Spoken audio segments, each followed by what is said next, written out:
इतिहास में कुछ ही साम्राज्यों ने मुगल साम्राज्य जैसी शान और प्रशंसा प्राप्त की है। 16वीं शताब्दी में उभरते हुए तुर्को मंगोल वंश के मुगल भारतीय उपमहाद्वीप पर आए और एक ऐसे गहरे परिवर्तन के युग की शुरुआत की जिसने भारतीय इतिहास के पाठ्यक्रम पर एक अमिट छाप छोड़ी।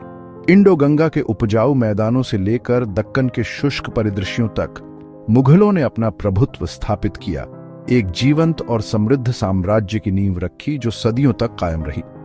मुगल साम्राज्य अपने चरम पर लगभग पूरे भारतीय उपमहाद्वीप को शामिल करता था, जो उत्तर में विशाल हिमालय से लेकर दक्षिण में दक्कन के पठार तक फैला हुआ था।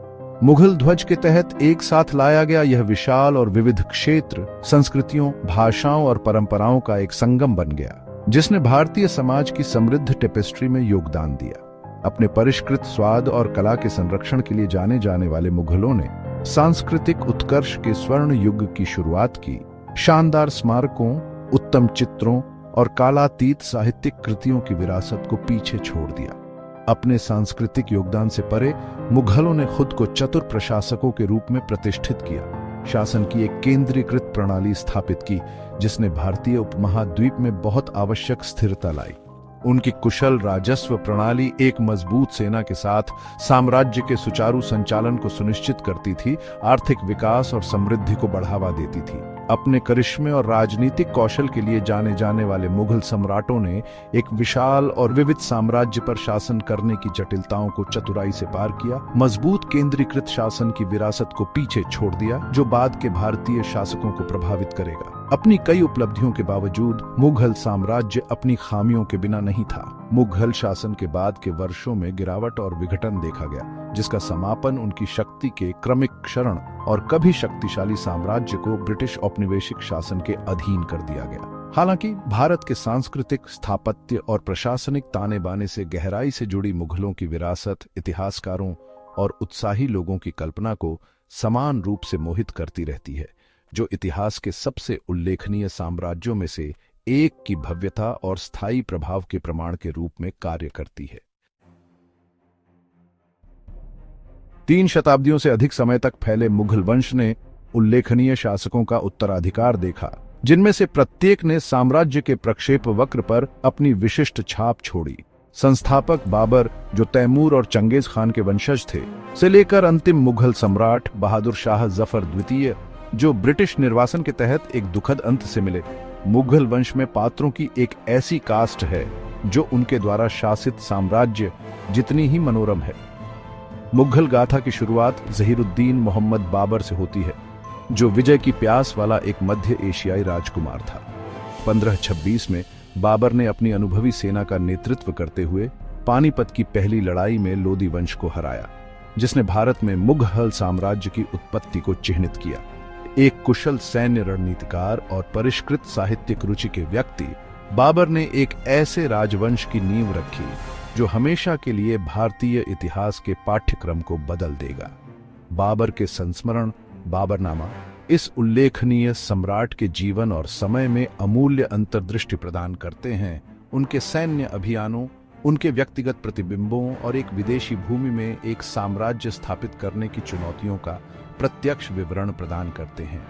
बाबर के अपेक्षाकृत छोटे शासनकाल के बाद उसका बेटा हुमायूं सिंहासन पर बैठा। हुमायूं का शासनकाल चुनौतियों से भरा और निर्वासन की एक संक्षिप्त अवधि द्वारा चिह्नित मुगल इतिहास में एक अशांत अध्याय साबित हुआ। हालांकि हुमायूं की दृढ़ता और रणनीतिक गठबंधनों ने 1555 में सत्ता में उसकी विजयी वापसी का मार्ग प्रशस्त किया, मुगल शासन को मजबूत किया और अपने बेटे अकबर के लिए एक अधिक स्थिर और समृद्ध साम्राज्य विरासत में प्राप्त करने का मंच तैयार किया। अकबर, जिन्हें अक्सर अकबर महान के रूप में जाना जाता है, मुगल वंश के सबसे शानदार शासक के रूप में जाने जाते हैं। 13 साल की छोटी उम्र में सिंहासन पर चढ़ने वाले अकबर ने अपनी सैन्य शक्ति, राजनीतिक कौशल और समावेशी नीतियों के माध्यम से मुगल साम्राज्य का अभूतपूर्व पैमाने पर विस्तार किया। इसे एक ऐसी ताकत में बदल दिया जिसके साथ गणना की जानी थी।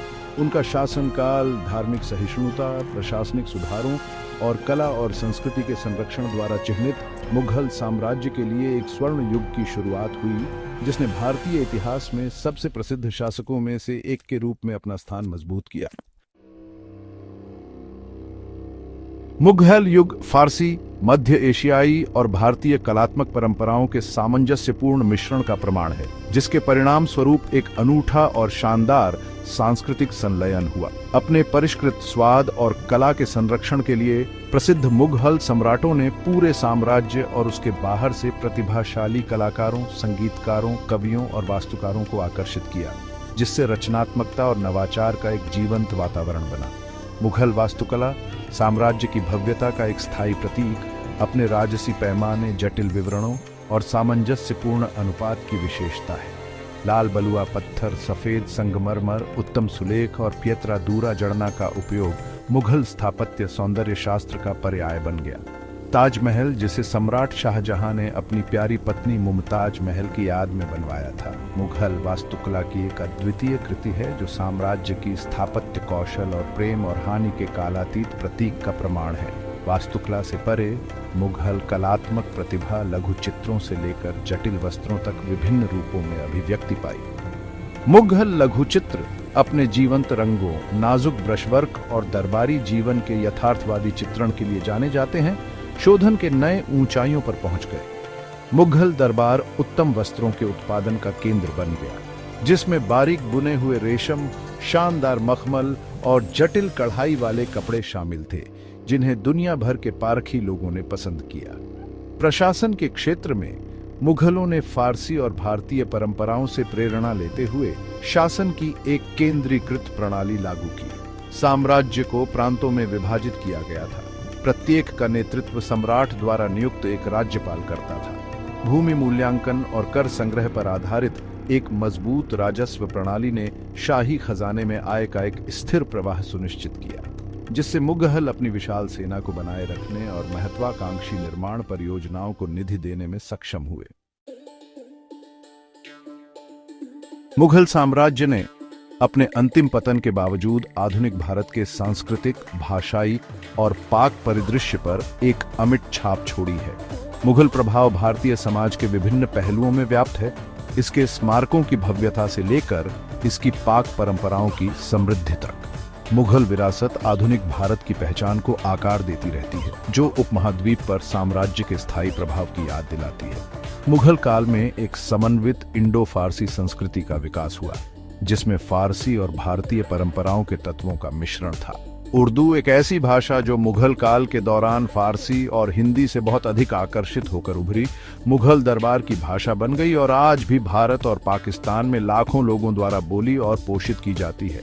मुगल व्यंजन साम्राज्य के पाक परिष्कार का प्रमाण भारतीय और मध्य एशियाई स्वादों का एक सामंजस्यपूर्ण संलयन दर्शाता है।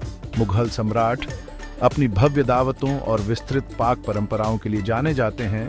भारत में नई सामग्री और खाना पकाने की तकनीक पेश की, जिससे उपमहाद्वीप के पाक प्रदर्शनों की सूची समृद्ध हुई।